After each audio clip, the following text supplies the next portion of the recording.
EMDR versus hypnosis. You've probably seen this comparison pop up online, right? It's usually framed as a simple showdown. Which one's better? But that's really just scratching the surface.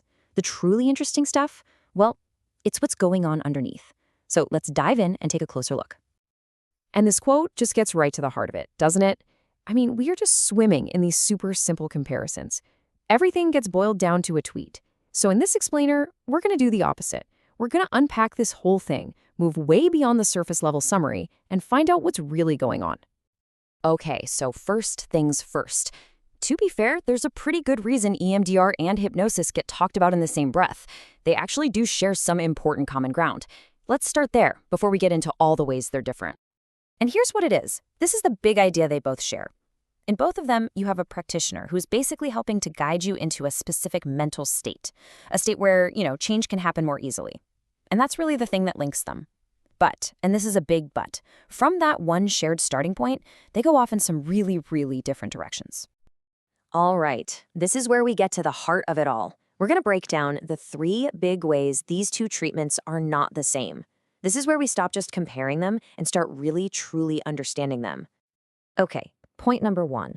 And honestly, this is a huge one. Who is actually doing the treatment? This isn't just about a fancy certificate on the wall. This really gets to the core of who we're trusting with our mental health, right? And wow, the difference here is it's night and day. With EMDR, you're talking about a licensed form of psychotherapy. It's done by specialists who have advanced degrees. On the other hand, with hypnosis, well, the practitioners aren't universally licensed or regulated. And that's not just a small detail. It's a massive difference when it comes to oversight, training, and, accountability. All right, let's move on to the second major difference. It's not just about who's in the room, it's about why they're in the room. What's the actual goal here? This really shows a key difference in what each therapy is for. EMDR, you see, it was built from the ground up as a primary treatment for serious trauma, things like PTSD or complex PTSD. Hypnosis, though, it tends to be most effective when it has a single laser-like focus. So while it can totally be a helpful tool to use alongside trauma therapy, it's not usually the main event. Think of it like a specialized surgical tool versus a more general-purpose one.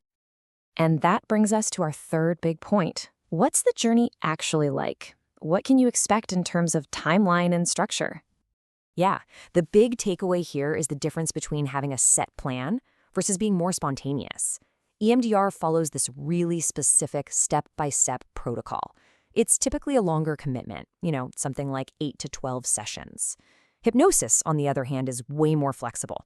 It can be super short. Sometimes it's just 1 or 2 sessions and you're done. So it's not that one is better than the other. They're just 2 fundamentally different ways of approaching the whole process. Okay, so let's just do a quick recap. When you look at it all laid out, the differences are pretty stark, right? When it comes to regulation, you've got licensed therapy on one side and a lack of universal rules on the other. For primary use, it's complex trauma versus single-focus goals. And for treatment length, it's a structured, longer process versus something much more spontaneous and short-term. These 3 things really show you that we're talking about 2 very distinct approaches. So after all that, the obvious question is, okay, so which one's better?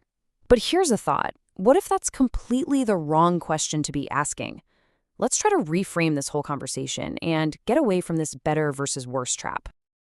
I love this quote because it just hits the nail on the head. We live in a world that just loves to pit things against each other, right? To pick a winner and a loser. But this idea offers a much healthier way to look at it. It's not about dissing one thing just because you prefer another. It's about seeing that different tools have different jobs. Right, so if it's not a contest, what are we even doing here? Well, the goal is to get to a point where you can make an informed choice, a choice that's right for you and your specific situation. And that's the million-dollar question, isn't it?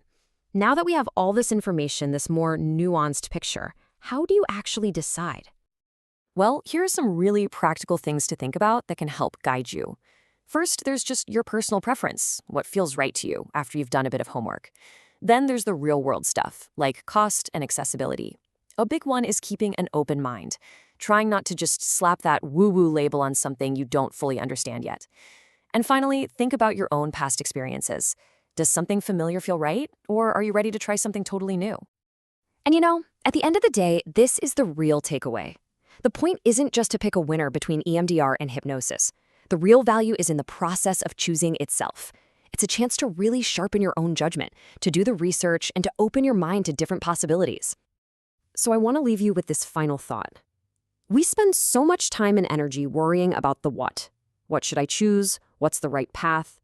But what if the most important choice we make isn't about the what at all, but about how we choose?